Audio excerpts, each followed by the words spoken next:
Session final part, finish it up here to share Sharee Miller, and she is a beta male predator. She ended up marrying Bruce Miller in the 90s, and conspired with her boyfriend who she was having an affair with, and had him shoot Bruce Miller with a shotgun. And we're seeing how a beta male predator operates in real time. Here we go. Okay. Was he normally upset? No. Okay. Bruce is a very easygoing person. All right. So when you gave him that information, did he say something to you after he was upset? Yes, he did. Was he still upset when he said that to you? Yes, he was.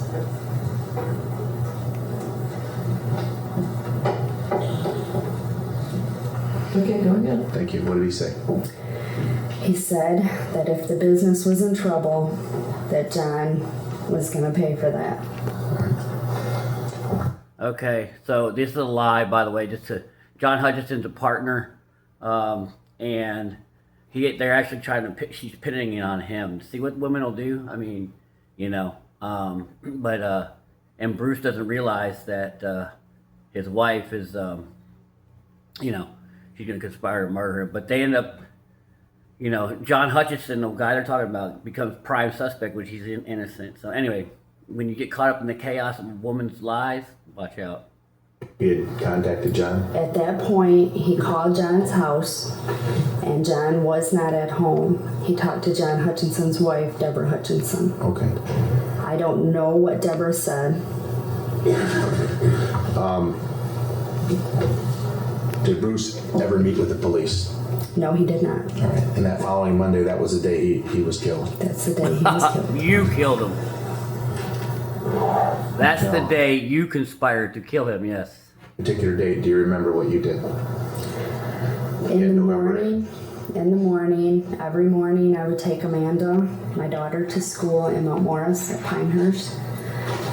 We would stop at McDonald's, we ate breakfast. I took her to school. Junior and I, my youngest, he always went to work with me. Most of the time, unless he was sick or I had something to do, he was at work with me. Him and I went to the gas station on the corner of Dordt and Saginaw, the Marathon gas station, and we got snacks for the day. We stopped there every single morning before we went to work. I went to the yard. The gate was 98% of the time already unlocked because of the other business that resided right next to us. Okay, so there's another business that's not B&D that uses that same entranceway? Yes. All right. Did you work that day? Yes, I did. When you got to work, did you ever leave the yard? No, I did not. There's been some mention of a call to Birch Run. I called Birch Run because they had started calling my house because the room was not, I had paid the room on my charge card, but my charge card wasn't accepting the payment. All right. All on her husband's dime. Called me.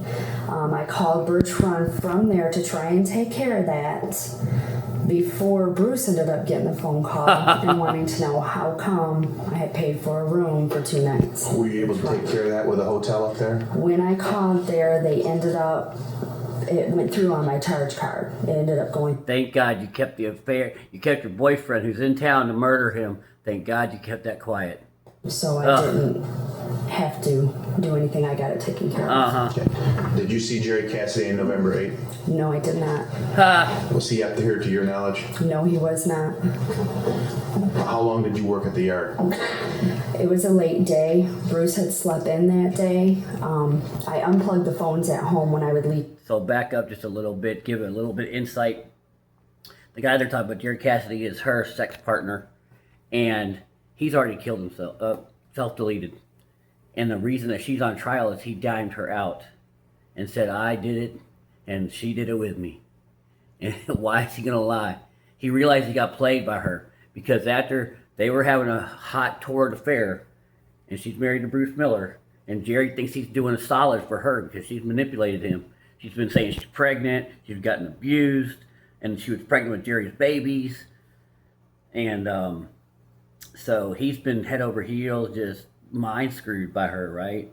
Then he realized it was all a lie. And so he couldn't deal with it, and he self-deleted. So, but before he did that, He put all their chats in a briefcase, put all the evidence, put everything, and wrote a note saying she did it with me. So did I. Goodbye, world. So she's trying, whatever lie she's trying to spin here, BS. He wouldn't wake up Bruce because he worked third shift and he had worked the night before. So the phones were unplugged. So I had no way of waking him up without leaving the yard and going home. And we were really pretty busy that day. Whatever. And Harold was alone up there. So I stayed at the yard. He came in between 2 and 2:30. Bruce did. We had customers. His brother was there. I ended up staying between 3 and 3:30 around. Then what'd you do? I left and went home because my children get off the school bus between 3:45 and 4 p.m. All right. Then what did you do? Did homework with the kids. Did you have a chance? Did you talk to Bruce again? Yes, I did. Okay. Bruce and I talked on the phone several times every day. He would call. But she had I already printed this one out. She had a chat that told her, the killer guy, to call her at 5 p.m. Remember to call her at 5 p.m. so Bruce would be distracted when he went in there. So she said that in the chat. I would call him. I called him probably every day between 4:30 and 5 o'clock. And I called him that day. Did you come a point in time where you ordered dinner? Yes, we had talked before I left the yard about me going to a Mary Kay meeting that night. And usually when I went to Mary Kay meetings was on Monday night. Mary Kay is the front for Jerry, because Jerry's in town. And that's your man you bang. And every time you're going to Reno is for Mary Kay. See, when she's doing all this, she don't care two craps about... She's already had this torrid affair with this guy. When a woman's doing that, that's why you got to know disrespect. That's why you got to know the signs of it. Because she doesn't give a damn about Bruce anymore. And it's cold and calculated how she did it. Bruce, I would order dinner, and Bruce would come home on time to watch the kids. Yeah, he's a good man. Or if he couldn't come home on time, I would take them to his brother's house, and Judy would watch the kids until. And look at this! Look at this beta male stuff. He's employing his whole family to help this chick out, and this should increase her gratitude. This should increase her feeling. I mean, just basically gratitude. Feeling an indebtedness towards Bruce and his family. But you have to understand, if it doesn't move her emotions, this is any woman. Now, obviously, but if it doesn't move their emotions, it doesn't matter that much. So what I'm saying is, and this is not a bad thing, it's not talk bad about women, but if they don't care about it, and you're going out of your way to do all this, logistic stuff for women, no, they don't care. Especially if it ain't your kids. Even if it is your kids. Women move on emotions. And watching her kids does nothing to move her emotions. It's just plug it in. I need this one kid help. And she don't care. It's a pat on the back. Thank you. I mean, and this to go murder him. It's just crazy.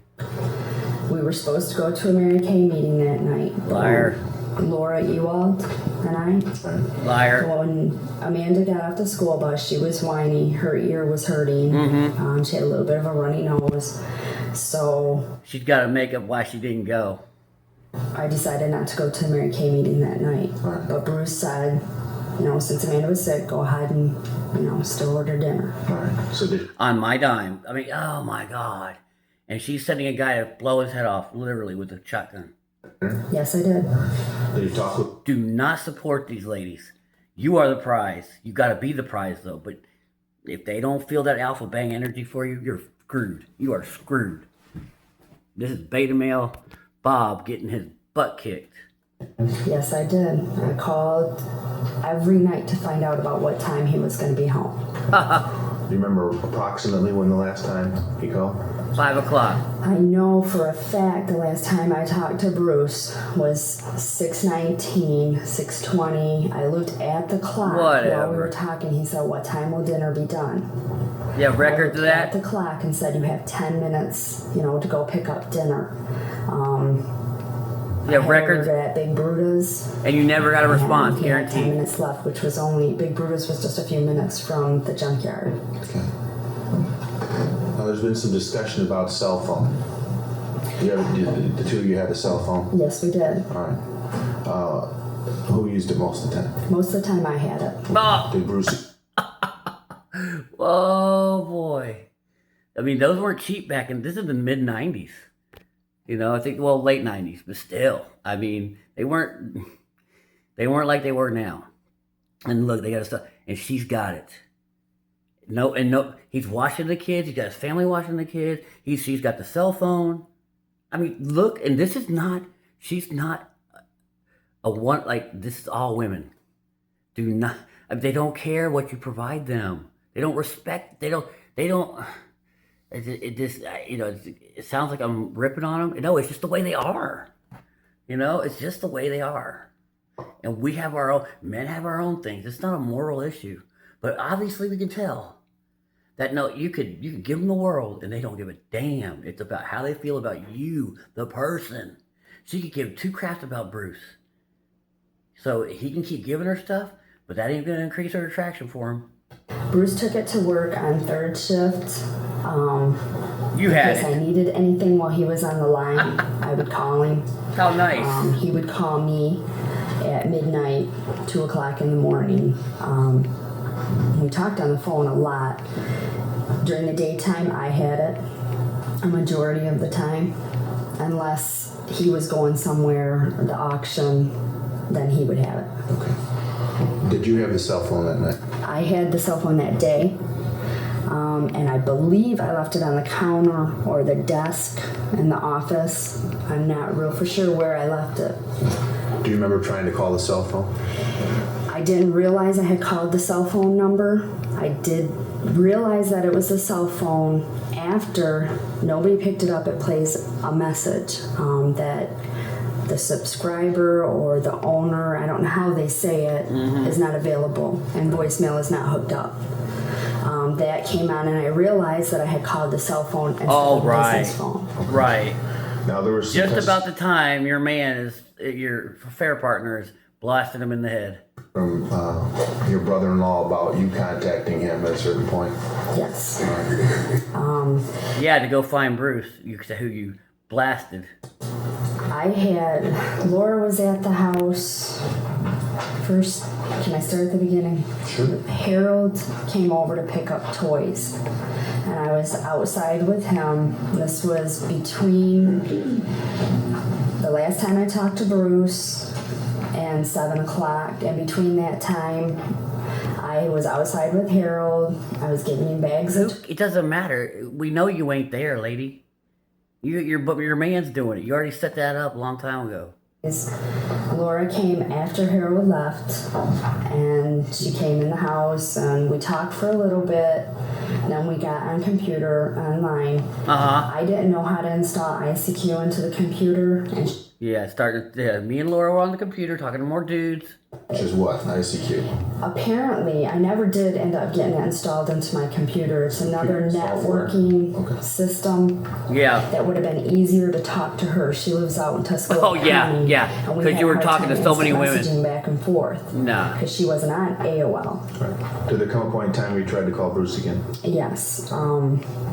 We were online. Well, we didn't go. Before I went online, I called up to the yard to see if Bruce's customer had left. And nobody answered the phone, so I assumed he was packing up to go, that he was done. Right. And I believe that's when Laura and I got online. Okay. After you got offline, did you try and call again? Yes, it started getting late, and he still wasn't home. And I'm like, I wanted to find out if he had picked up dinner yet. Oh, yeah. So I called Big Bruda's. First I called the yard, and nobody answered still. Then I called Big Bruda's and asked them if Bruce had picked up dinner yet, and they said no, he had not. So then I called the yard again. She already has set all this up. You already had this in place, knowing, oh, it looks like I'm checking on stuff because I don't know he's dead. This is a classic maneuver, just like apparently writing books. Women write books after they off their husbands. Several phone calls trying to find him to see if he dropped off a car someplace or he went to pick up a car. Sometimes he would, go pick up a car, but he usually told me. He usually always said, I'm going to go to Flint to pick up a car. Well, he didn't know you were coming to blast him that day. I ended up calling Chuck to see if Bruce had maybe stopped by there, because sometimes Bruce would put cars for sale in Chuck's front yard. Did Chuck know where he was at? No. All right. Then what happened? I called Bruce's mother to see if he might have stopped by her house, and she said no. I continued to call the yard. But look how well and look how with ease she's telling these lies. I mean, it's just come so easy. Women can't lie easier. She's convinced herself this is actually true, but none of this is true. I called Don Gillette to see if he knew where Bruce was at, because he had been at the yard that day. So during the course of the night you're making these calls? Did there come a point in time where you called the police? Yes. Okay. Did you go out at all? Yes. Okay. After I tried to find Harold Hutchinson's phone number, I decided, Laura said, I can't remember who, it was Chuck or Laura, one of them, why don't you backtrack and, see if he's broke down. We drove junk cars, and his car was acting up. So whatever. I got in the car. First I went outside and Laura's car was parked right behind my car. All right. So I came back in to get her keys to move her car, and she said, just go ahead and take my car. Okay. I was upset because at this point Bruce had an hour to get ready for work, and this was unlike him. He's at work. I was upset. Were you by yourself? No, Bobby was late getting home from skating. Bruce wasn't home. Finally, Bobby come in. He went with me. We backtracked. I went the way that Bruce probably would have went coming from Big Brutus. Okay. Stopped by Big Brutus to see if he had picked up the food. Did he? No. At this point, when I was walking out of Big Brutus, I was extremely upset because this was very unlike Bruce.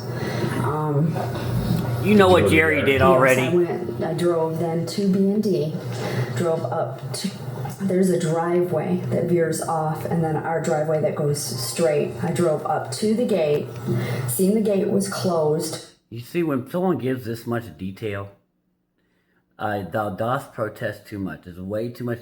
A lot of this is extraneous information. She thinks when people are lying, they think that if they fill your basket with BS. It's like the guy buying, tampons for his wife, and he's bare, so he'll load up the cart with all kind of.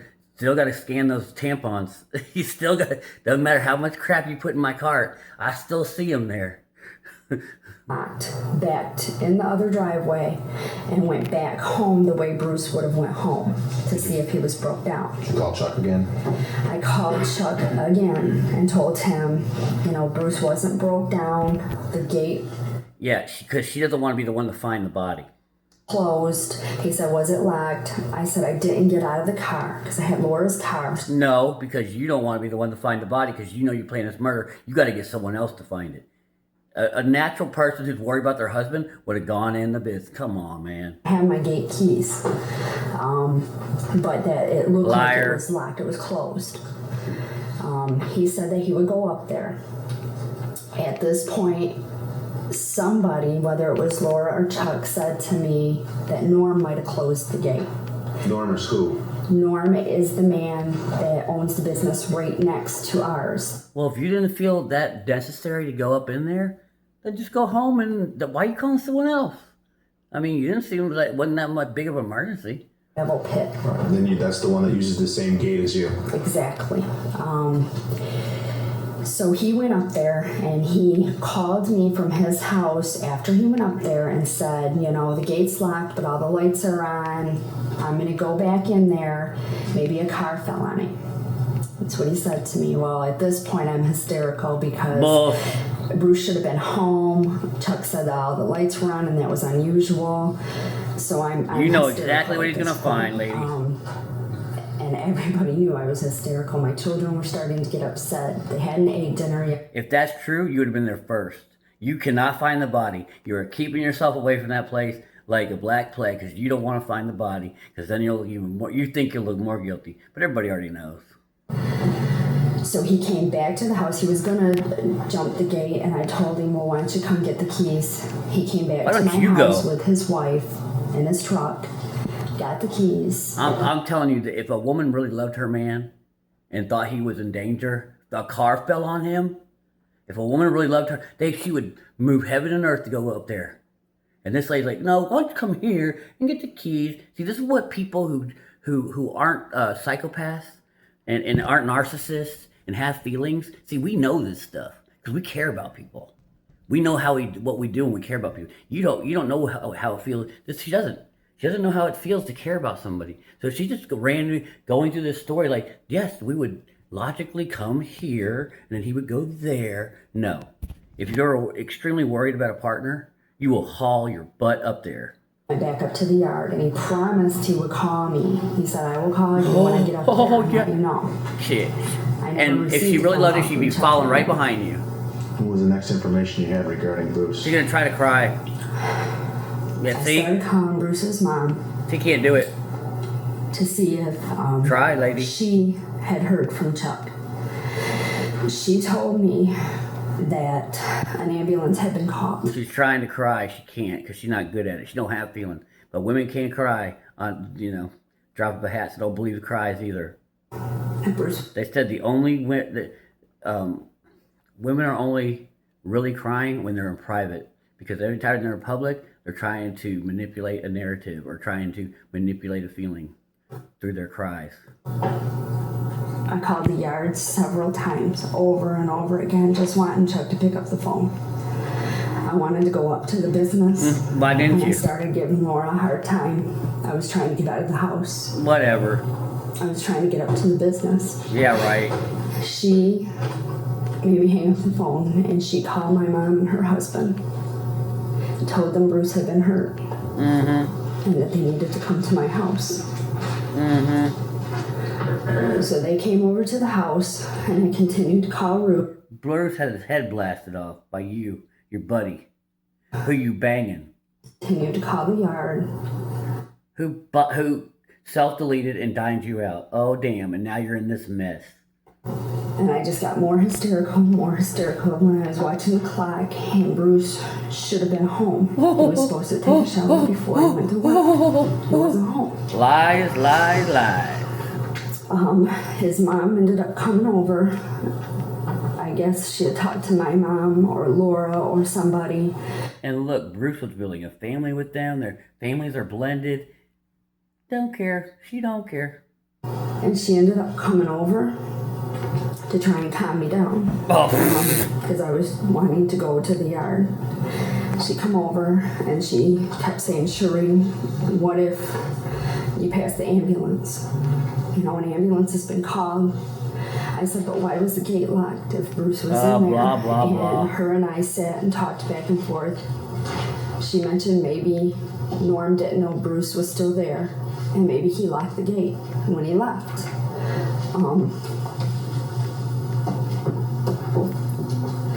So that went on for a long time. And my stepdad had went out to the business to see if he could find out what was going on. And your stepdad who liked Bruce, who was Bruce's friend, and went to NASCAR with Bruce, who Bruce paid for that. None of this. She don't like Bruce. Bruce was worth more dead than alive, and she did the numbers. Women are calculators. The officer came up to the door. And they come inside, and my stepdad was shaking his head. Yeah, And he cared. His head, I knew something was wrong. Bullshit. And I just started crying, and he just held me. Yeah. He didn't even have to say anything because I knew just by looking at him. Lying ass. And the police wanted to talk to me. I couldn't even talk to them. Do you remember who it was? No, I don't. Do you remember talking to the police that night? Yes, I do. I talked to the officer. He asked me if Bruce had any health problems. How about a head hole in his head? Bruce had been having chest pains and he was on He got shot in the head with a shotgun, lady. a lot because his back was bothering him. And I told him that. And he made it sound like that maybe Bruce had had a heart attack or been hit in the head with something. See, she's trying to make it different. Yeah, you know what did it. She's trying to act like she don't know what did it. That's an act. But I don't know who that was. It was whoever was with my stepdad that night.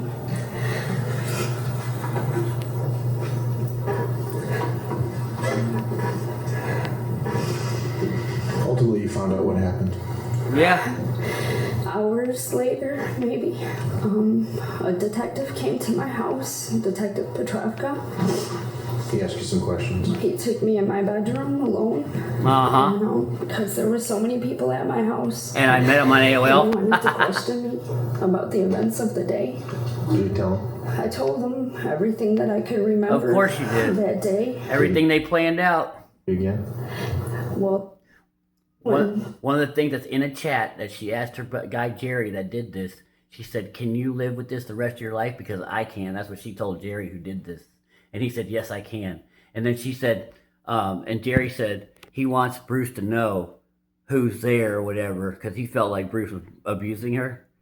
And she's just do it and get out of there. And he goes, she goes, he'll know who did it. That's what she tells Jerry. And Jerry goes, not for long, because he's going to blast them.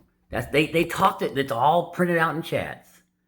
after he was done questioning me, he told me that Bruce had been robbed and shot. Robbed? No, because Jerry took his wallet because he's a former police officer. He knows to take his wallet. He had died. When was Bruce's funeral? Oh, How much money did you get? I don't know the right date. Several days later, we had his funeral, I believe on Thursday, we started it. Did there come a point in time where you ended up doing another interview with Sergeant Petrovka? When we started the funeral proceedings, my stepdad and I had gotten, Detective Petrovka wanted to know who was beneficiary on things. So we had gotten as much as we could get ready. Papers. I didn't know where all this stuff was, so we were going through. But you knew who the beneficiary was. My sister and I, and my stepdad and I were going through all these papers looking for as much as we could find of what Bruce had. We got it all ready, and before I went to the funeral home that day, we stopped by the police station, and I gave Detective Petrovka all these papers. I let him go through the company. do whatever he had to do with all these papers that we had found. Did there come a point in time after Bruce's death that you talked with Jerry Cassady again? After Bruce died, I had a lot of people staying at my house. I had my mom there, Jennifer Deggy, Lori Ewald. There was people in and out of my house. My mom had taken me to the clinic, Clio Clinic, and they put me on prescription pills. I was in bed a lot. Whatever. There was a lot of phone calls to my house, and later Jerry told me. No, she got a new boyfriend. Is what happened. Seriously. She got a new boyfriend, and she moved him into Bruce's house. And Jerry figures this out. And Jerry's like, what? I did this? This is why they don't care. I did this for you? And you got a new boyfriend inside your ex-husband's house? And so Jerry, that's when he realized that. That's when he self-deleted, because he's like, I got played. Called, and that a woman had told him that my husband had died. Did eventually you talk to him and explain to him what happened? Yes, I did. What was, how did this relationship, this email relationship, this relationship you had with Jerry, how did that proceed after your husband's death? He knew how Bruce died because after the phone call, and when he found out Bruce died, he had gotten into obituaries, journal records, and all that. So when him and I did talk, he knew how he died, and then I just talked to him about it. I talked to a lot of people. How did what was going on as far as your relationship with him? I mean, were you She didn't need him anymore. She dumped him, and I get probably because he listened to her and got manipulated by her. It probably ruined her attraction for him because she does dump him, and she gets a new boyfriend. Still assumed I was pregnant. I was so upset at that time. It was scarce that I talked to him. I didn't talk to him very much. He was continually calling my house. Yep. 3 o'clock in the morning, Yep. my mom would answer the phone, and there was a privacy management block on my phone, and they would hang up on her. And at this time, when I called the police, And this is why you don't risk everything in your life for these stupid women's stories. You know, he risked it all on her stories and didn't verify nothing. You know, now it's our job as men. We protect women, the women we love. We have an instinctual desire to do that, but not on these bull crap stories she's been telling. And that's where you get bamboozled. the police about this. They assumed it was John Hutchinson doing this. Exactly.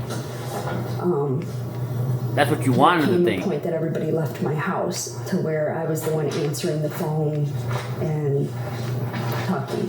And Jerry would call a lot. Did there come a point in time after Bruce died that you saw Jerry Cassady again physically? Yes, I did. Bang them When was again. Early December, he just showed up on my door. A taxi pulled in my driveway. In fact, I was sitting in my chair with my laptop. online. Yeah, online, talking to more Taxi dudes. pulled up my driveway. It was about midnight. See, this is why you don't know. You can't deal with. She's got rotation, you know. And this guy's dumped all his eggs in her basket. This clown of a bitch. And he knocked on the door, and I opened the door, and there's Jerry. And I asked him what he was doing here. He was really upset that night. He had a case of beer in his hand. He had a suitcase in his other hand, and he was coming in the house. Right. He came in. He had, I believe, already been drinking. I could smell alcohol. He was already really snappy that night. He asked me to marry him that night. And he wanted to stay there. And there was no excuse. You know, he wanted to stay there. And I said, no, you are not staying here. I got into a really big fight that night. I mean, this guy's pulled the ultimate. This is why if you're a useful tool for the woman, this is anybody though. If you're a useful tool for a woman, she's not going to respect you. There is someone she'll respect that won't be used by her, she'll allow to stay in that house. Look at that non-respect. And this guy laid it all on the line for her. And she don't care. Because when you let a woman manipulate you, she has no respect for you. Came to the airport the next day, the next morning, I made him leave. We called that night, I called the airport and shortened his reservations and told him he was leaving, that he couldn't stay there. With Bruce's money. Took him to the airport. He was really angry. He was still talking about this money that I had. You do have it. He needed money, and I was going to give him some. Yeah. And he was throwing his suitcases in the trunk of the car. He was really, really mad that day. He asked you for money? Yes, he did. Had you given him some money before that? Yes, I have. Oh, there you go. There you go. For all you beta males, she's giving another dude who's dicking her down your money. Do not play the beta male provider game. Look what the predator will do with it. In October, when I went out to Reno, I gave him money for attorney fees. Wow. I helped him. I eventually helped him pay for a Ryder truck. I had given Jerry money. And when he came up here in December, he wanted more money. First, he wanted to see the counterfeit money. The story you told. There wasn't any. Then he wanted, That's your own lie. to pay his attorney fees. Yeah, because it's your plan too, bitch. Bad checks. He had the 2 cases going on in Reno that he needed money for, and he wanted money. Were you able to give him any in December? I didn't have any money to give Jerry. We heard about the estate from your attorney and sort of some of the mess. Well, ultimately, you did get some money. Yes, I did. How much? That could finally come. First, Bruce Miller's mother, Ruth. Well, the car I was driving was a salvage title. I don't know if you understand what that is. Yeah, it was whatever. From Ohio, and it was a salvage title, which means if you're not a dealer, you can't drive the car. The business wasn't operating at this time, but I still had a deal Because you're too lazy. license so I could drive the car. You should have taken over the business and been a soldier, but you won't. Oh, God. But it was the car that was shown in the video, I believe, and it had a lot of problems. Did she help you with the car? Yes. Okay. She wrote me a check for $10,000, and I went to Prestige and I bought a car. All right. Now, Ain't that you were nice? able to So, make some money. The mother of the you killed her son, and dude, this is the diabolical nature of women. They'll keep sucking up. If you want to keep giving them money, you want to keep giving them attention, they'll take it all day long. There ain't enough attention and money in this world to satisfy a woman. through some of this estate Yes, I was. stuff. When did you get money for that? When I got administrator, I think it's called, of the estate, I got papers to where I could get into the one banking account Bruce had, was Dort Federal, and I could start proceedings to get into other stuff. It was probably December. How much money? End of December, middle. It was in December. When you couldn't give Jerry money at the airport, how did he react? He called me a whore. You are, that to a certain degree. I mean, I don't believe in whores, actually. I take it back. But, no, she just, likes to use her sexuality to manipulate men. She gives sex to who she wants to give it to, so that's wrong of what I said. But, no, Jerry's realizing he got played. He's realizing he got played. Told me he was sick of me. Yeah. He was sick of everything. Yeah. How would my mother-in-law feel to get some videotapes? Exactly. Well, Wonder how the police would feel to know what a whore I was. no, they don't care about the hoe part. He gonna spill the beans on you. Everything. He got all the info. It ain't about your naked pictures. It's about the information he has on you planning the murder. And he's got the chat logs. He was very angry. Yeah, he got Did that played. concern you, these videotapes? Yeah, it concerned No. me. My ex-husband, Robert, was trying to get custody of Bobby before Bruce died. He don't care. He ain't coming for him. Because we talked extensively online. He threatened to make sure Rob got the tapes. And more behavior, I would lose my son. Whatever.